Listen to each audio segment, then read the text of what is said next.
On that happy note, we're going to launch into the glories of the letter to the Epistle to the Galatians. Welcome everybody.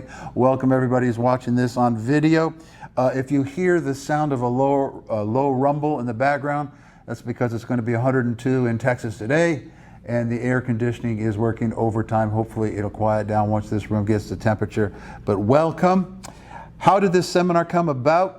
This is a result of about 6 or 8 months of my own immersion on this topic, and I'll just be plain frank with you.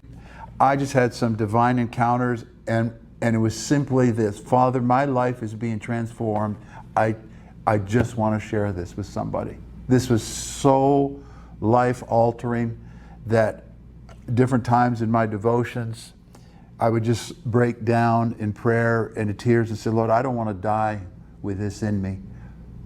Let me share it with somebody. So that's how this seminar came about. It wasn't like there's all this great demand. And one reason why there's not great demand is because we are very conditioned to read this book a certain way. I'm sure everybody here, everybody watching, you've been taught from Galatians, but the typical presentation of Galatians, at least, or distorted version of it, is like this. Well, it's about works versus grace and being saved by works. You know, the Jews they were saved by obeying the law, and the law is oppressive. The law can't save, so God sent Jesus, so we're saved by grace. And it's about grace versus works, and it's about being justified by faith. I think that's a fair condensation of the very watered down presentation of this book. That's how most people have been taught this book.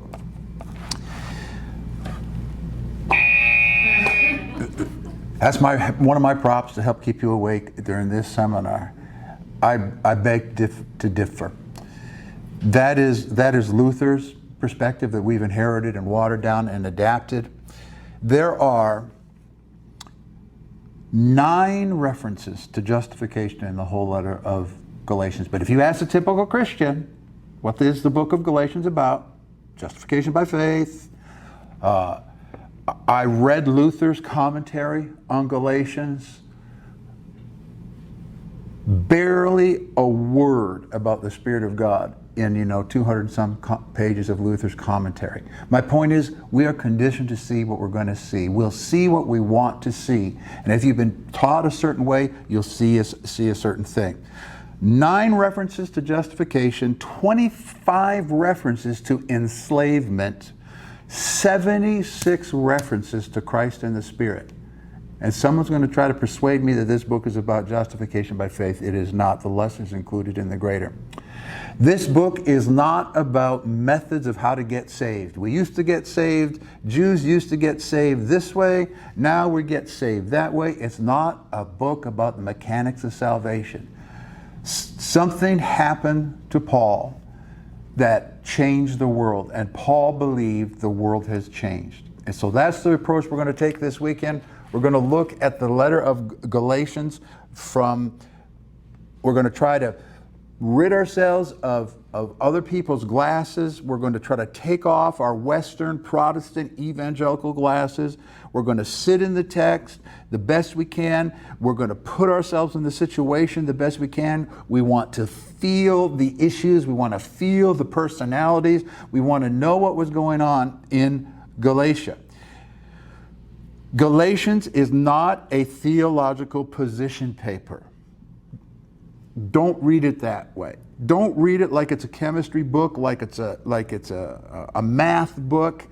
The letter to Galatians is a highly idiosyncratic letter. There's a reason it was written. There's a reason it was written the way it was, to who it was. It was a specific letter written to a specific people in a specific time about specific issues at a specific place. We will get lost and confused if you start importing, people will say this, well, yeah, but Romans says, or yeah, but Philippians says, or 1 Corinthians says. We're just going to let Galatians stand by itself before we try to figure out the rest of what Paul was thinking. This is especially true for Romans because it relates to the chronologies of the letters. Paul says some things in Galatians that he seems to contradict later on in Romans. Why? Different people, different place, different time, different circumstance, and a different argument. It's hard for people to believe that both letters came from the same guy with the same pen. Yeah, but Romans says this. No, we're just gonna let Galatians stand on its own before we start kind of trying to make it fit into other things.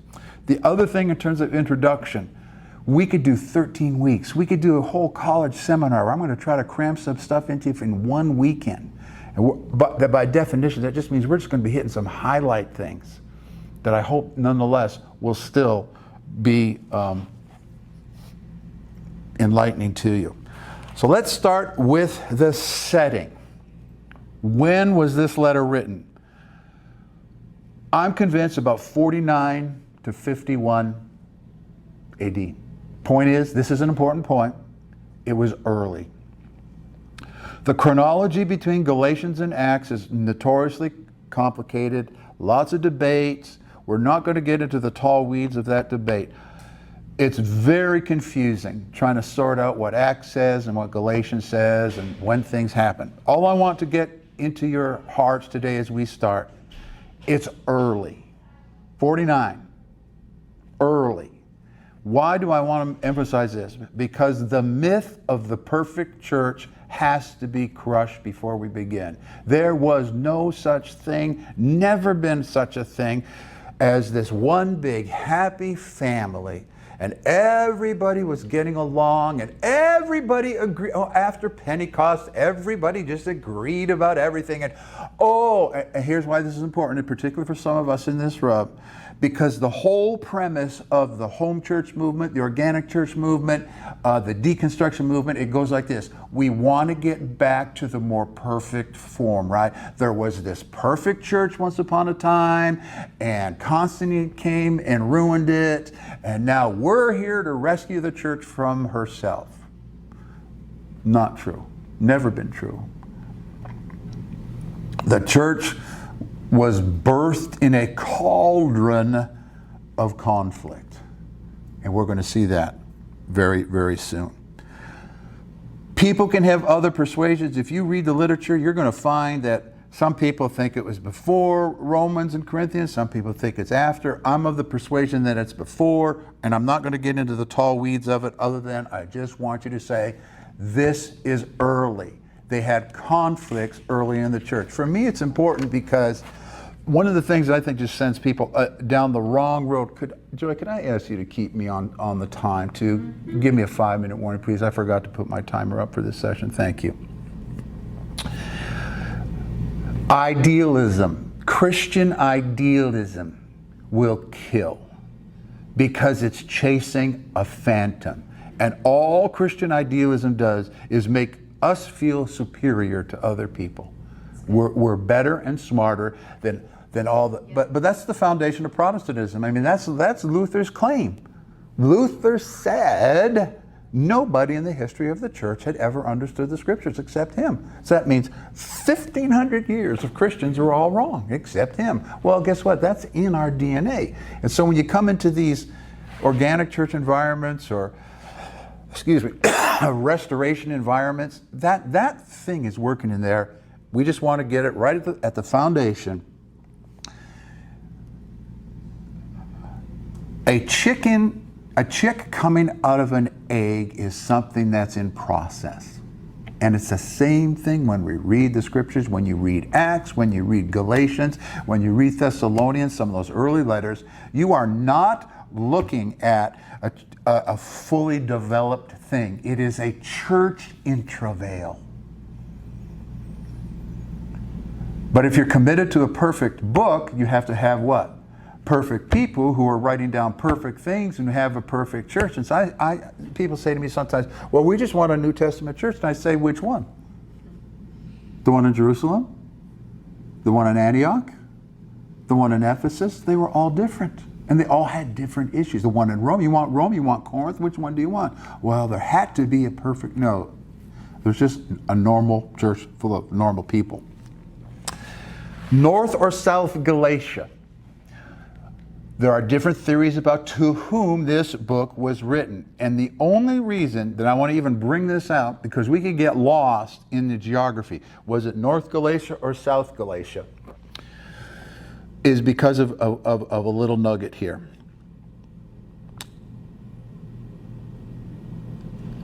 We know that his audience would have been Grecianized, Hellenized people who would have understood a lot of things we don't understand, and it is most likely written to folks in north central, what we would now call Turkey.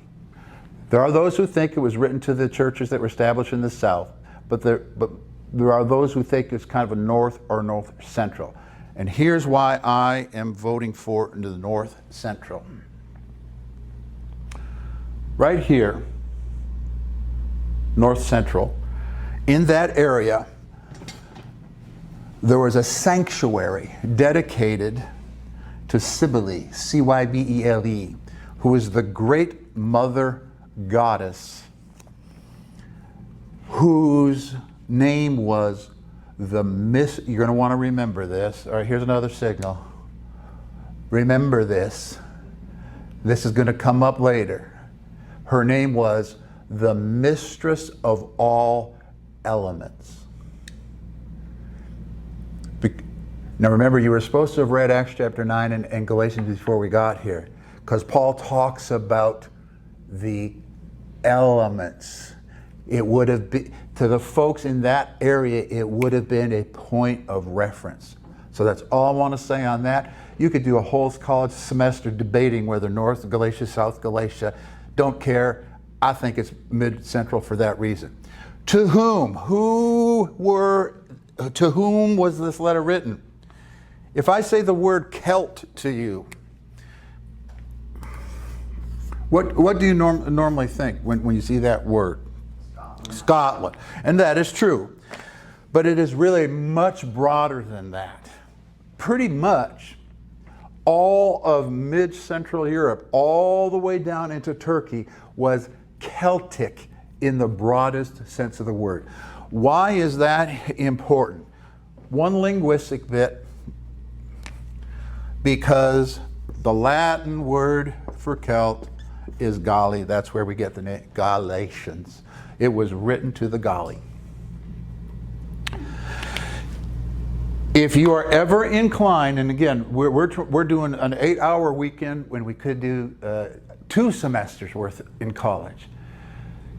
The ethnic groups have stereotype jokes. Why? What are Scots stereotyped for? If you're Scottish, you're what? You're drunk. No, that's the Irish. That's the wrong Celt. A Scots bagpipes, but what are they? What is their cheap? Scotsmen are cheap, right? Frenchmen are drunk and arrogant, right? The French are arrogant. The English are snooty. The Germans are militaristic. So all the ethnic groups have, the reason they have a stereotype is because ethnic groups have certain attributes. It's a fascinating story if you ever want to get into the ethnology of Celtic people and their persona, because it relates to, when I read it, my heart went out to Paul, because if you want to talk about working with a rough crowd, the reason I'm bringing this out, we think just because we don't really think these things through, or we're so romantic, we think Paul was he had a room full of Bible students, taking notes on his wonderful insight of the new covenant and the work of Jesus. And wouldn't it have been wonderful to be with Paul on one of his journeys? Let me tell you something. You would not have wanted to be with him, because it would have been a tough crowd. Braveheart aside, but there's a reason Braveheart is Braveheart. What is one of the warlike, combative? They were a combative people. My point in just bringing this little rabbit trail up is I had great sympathy for Paul and for what he accomplished with people with certain certain attributes. That's all I want to say about that. Why does it matter? This is going to be an important one. Why does it matter to whom this letter is written? If I write a letter to, say, Bill, and James reads it, James can't assume that what I'm saying to Bill I meant for James. We need to know who he wrote it to. I can't stand this one. Well, you know, the scriptures are God's love letter to your heart. They're written to fill the void in your heart. No, we're reading somebody else's 2,000-year-old mail. We're crashing a conversation. And that's one of the things we've got to get straight as we go into this weekend. We are crashing a conversation. There's history, there's dynamics that's gone in. This letter, it's like being, boom, we're being dropped into the middle of something. So no, it's not being written to us. We need to know, and here's the important point. You got to get it. Very foundational. There is no evidence of any Jewish synagogue anywhere in north central Turkey. That means there are no Jews in the Galatians churches. Capture that one. It's going to be foundational. See, we think, like when you get that kind of Lutheran Protestant sort of interpretation, we think that, well, there's this Jewish contingent and there's this non-Jewish contingent. No, the Jewish problems are coming from outside. So it's not like Rome where there's Jews and Christians, and that's why you can't straight compare Romans and Galatians. They're not written to the same people with the same issues, with the same problems. Galatia is not Corinth. Galatia is not Rome. There's a very specific thing going on in Galatia. As far as we know, this is a 100% Gentile church. This affects Paul's rhetoric, his strategy, his arguments, and he doesn't necessarily argue the same arguments to a different crowd. My producer, film master director, Mr. Rosser today, in his real world where he actually gets compensated for his efforts, unlike this job, he's a teacher. What does any smart teacher do? Adapt the message to the class. Do you teach the same thing to the freshmen that you do to the seniors? Of course not. Why? Because by the time they're seniors, they're supposed to have more. If you have a class of underprivileged is almost like an insulting word nowadays, but folks who have not had the same opportunities as others, you're going to have to adapt your message to your crowd. That's a sign of a good teacher.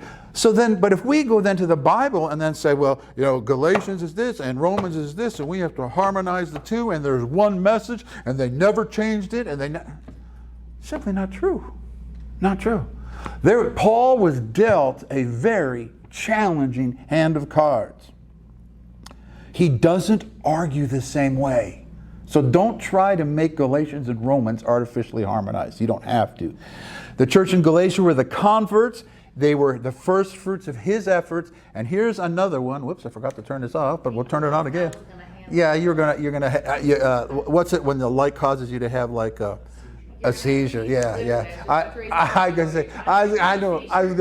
was thinking Tim's gonna have a seizure here in a minute. I better turn this off. I love it. And then it loses its punch, its clever visual punch here. All right. But it's coming back on because this point is important. The whole thing is important. Everything's important. I'm just going to leave it on, you pigs. There was no association with the mother church. This is a major problem we're going to see because it's the root of the conflict.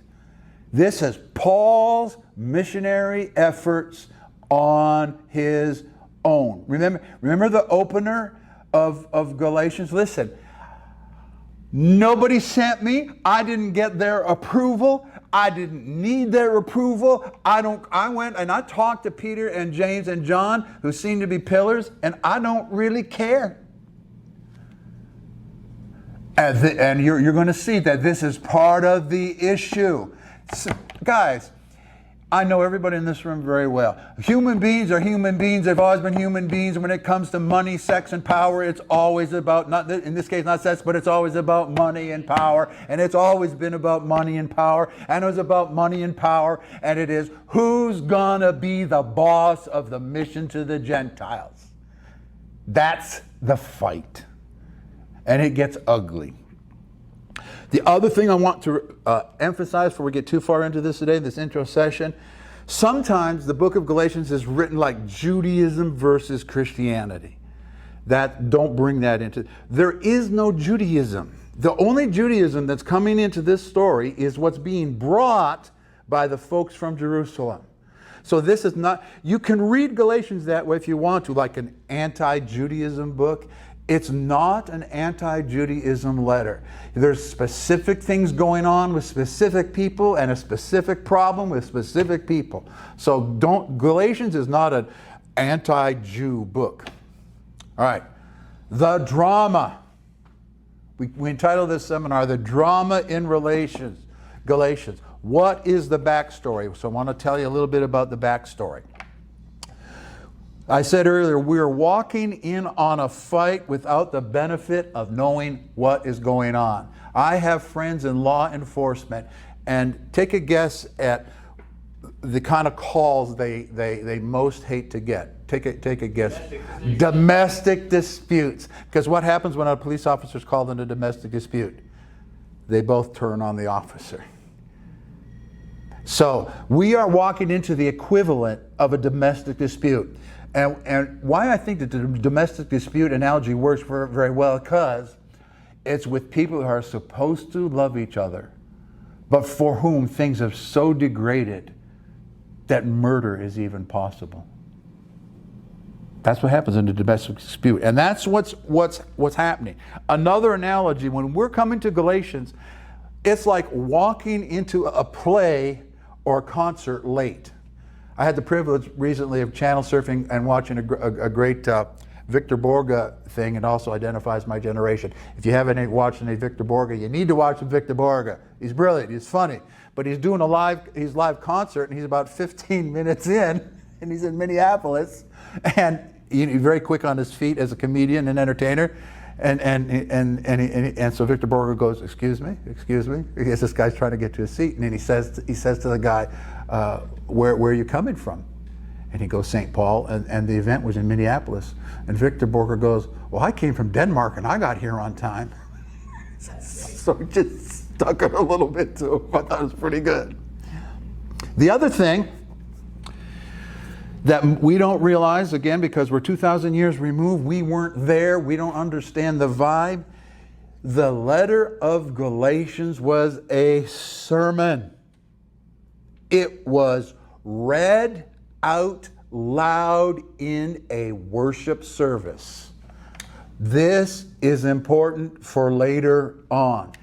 See, when we come to the Bible, because the Bible is what the Bible is to us, we just think it's just this relaxed, reading that we're going to do in our devotions or in the library.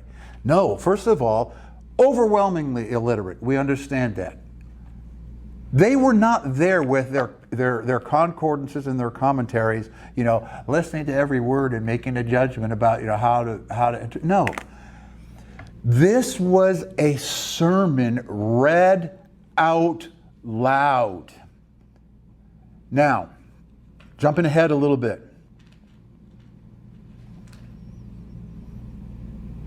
Tim has listened to the folks from Jerusalem, and he has gone and got himself circumcised. Yahoo! But on the other side of the room is Bob, who's listening to Paul. And Paul is saying you don't have to do that. How is Tim going to feel about what he has just done? Ripped What the is going on here? My point is, as this is being read out loud, there are personalities in people in the room that are being spoken to directly. How many of you have ever been in an evangelical church and as a pastor you're told, you never preach directly about the people's issues? Oh, you don't target people. You don't manipulate people. I think that's generally a wise idea. But that was not what was going on here. And there's another reason why it's important that we get that this was done in a worship service. Because Paul is making a bold statement right at the beginning. He wants this read in the presence of God. Folks, this is not Joanne and I have a difference of opinion about the Bible.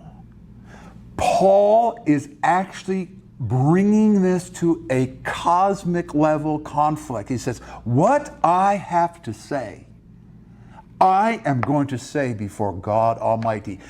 What kind of vibe do you think was in the room when this was being read by one of Paul's emissaries? Give me some adjectives. Tense, little apprehensive, little what is going to go on here? What have I just done? And if Tim has got himself circumcised, his wife is poking him, and what is wrong with you listening to that crowd? And then this crowd over here is saying, if you're not, that's legalism, and we don't have to do that, and then the wives are getting, come on, the wives are talking about it later. What did your husband do? My husband did. Do you see how you can lose the human element when you just read the Bible like it's a textbook? Your seizure light's on. My seizure light's on, thank you. My elbow got him. My seizure light, thank you. This is not an academic debate. Paul was consciously, and this is so Jewish, we don't understand that to invoke the name of God, I know they wouldn't say they wouldn't utter Yahweh, the unutterable name, they wouldn't say that. But to invoke God is rather a heavy move to begin with. That is not a Dale Carnegie move. That is not a Grow Your Church Joel Osteen move. Paul is he's saying, what I've got to say in the next few pages, this is a life or death issue. And Paul is launching his conversation with a preposterous comment. He's saying, God is speaking through me and not you. How does that fly in our egalitarian, everybody hears from God equally culture? Not so great. That's why you're going to hear me say it so many times. Folks who say they want a New Testament church don't know what they're talking about. They would last 35 seconds in a New Testament church. They'd be out, gone, money and relatives with them. Paul is making the statement. He is so confident that what he has to say is God's, I'm going to put it over here, thank you, is God's point of view, that he's not bashful to claim it in the beginning. That is not meeting somebody in the middle. That, you know what that is? That is, this is my flag and we're having it out today. Well, brother, those kind of arguments need to be done privately after the service. Because we don't want to disturb the little hearts of the people, because the people can't handle that. Well, I'm not so sure Paul would have even understood any of that. That's all Western cultural religion. All right, the issue. What is the issue? We talked about where. We talked about when. We've talked about to whom.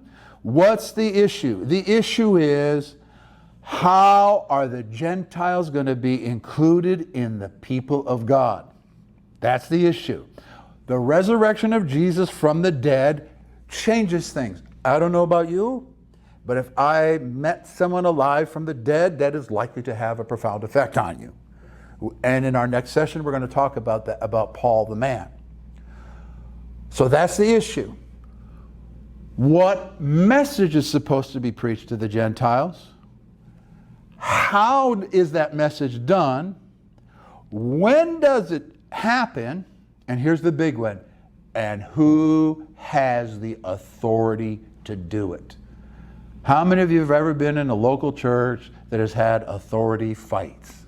Well, guess what?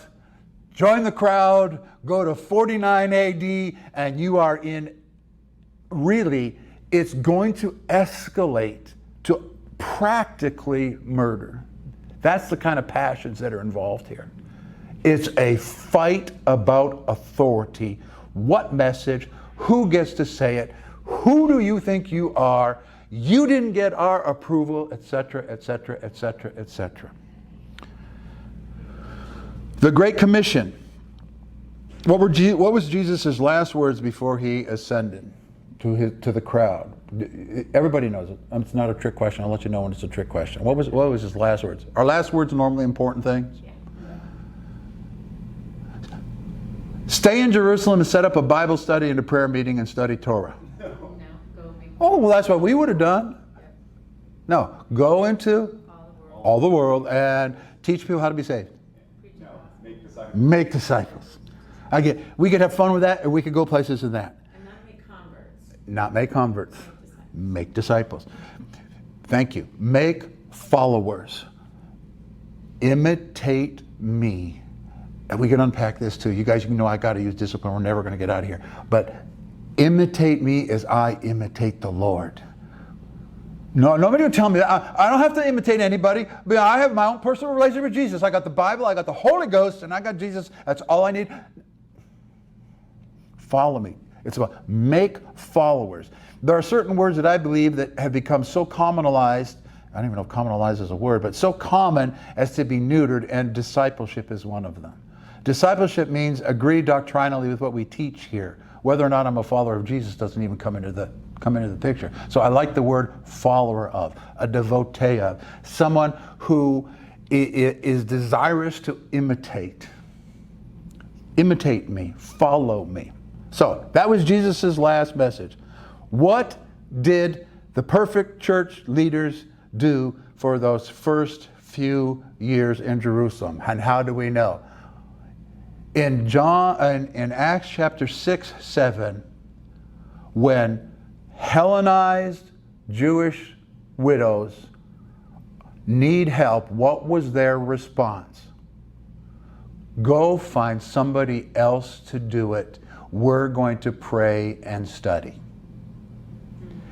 Jesus didn't tell them to pray and study. He told them to go. They eventually went, but they were late to the game. Yaroslav Pelikan, who passed away a few years ago, is a brilliant. Okay, we gotta do 5 more minutes. Brilliant Greek Orthodox scholar makes the case that the Jerusalem establishment took to themselves the idea of the Aaronic priesthood. They weren't Levites, but they were just going to be the new priests. They were now responsible for all those priestly functions, and that they kept the Jewish liturgy and forgot about the universal call. He said they should have accepted a universal call and got rid of the Jewish liturgy, but they didn't. All right, so Paul has his Damascus Road experience. At that time, there was no significant mission to the Gentiles. Without consulting anybody, he begins to preach Christ.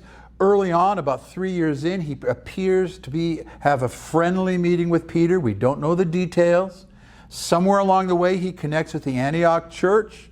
He's commissioned out of Antioch with Barnabas. Barnabas is an influential and moneyed Levite. He had money, he had power, and he had influence. When the news reaches Jerusalem that the folks in Antioch are not keeping the food laws, they send Barnabas out to investigate.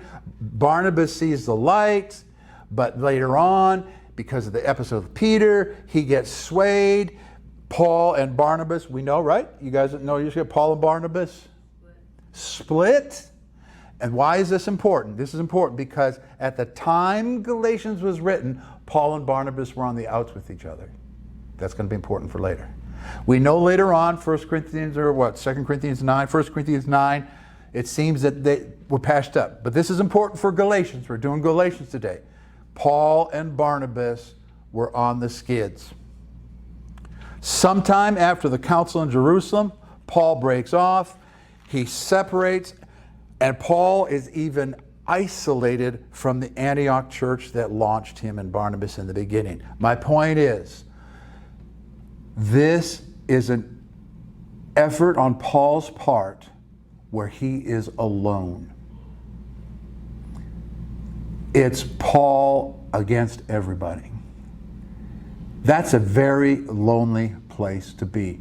And as I read through this and as I studied this, I just had more and more respect, not for Paul the theologian, but for Paul the human being. To go against the tide alone, to be abandoned by your friends while you're trying to bring the good news. Does that sound like somebody else we've heard of in the scriptures? Yeah. To be crucified with Christ doesn't mean I have been positionally placed in Jesus in the invisible realm. It means I enter into his existence as a human being. And so when Paul says, I've been crucified with Christ, nevertheless it's not I who live, but Christ who lives with me, that's not about some mystical statement about him being saved. He's saying, I know what it's like. I have been crucified with him. So when Paul says he birthed the Galatian churches, it's very personal. It's very individual. And I'll stop with this. We'll take a break. I am highly sympathetic to maybe even some unsanctified protectiveness. I have poured my life's virtue into these people who you didn't even think were worthy getting your hands dirty to see that they could have their needs met. I have poured my life, and now I'm paraphrasing, but this is the story. Now you have the nerve to send your slimy, and that's the word he used, your slimy spies into my work and undermine the gospel. Have you guys figured out Galatians is not a friendly letter? It's not a friendly letter. Let's take a break and we'll come back and finish up this first session.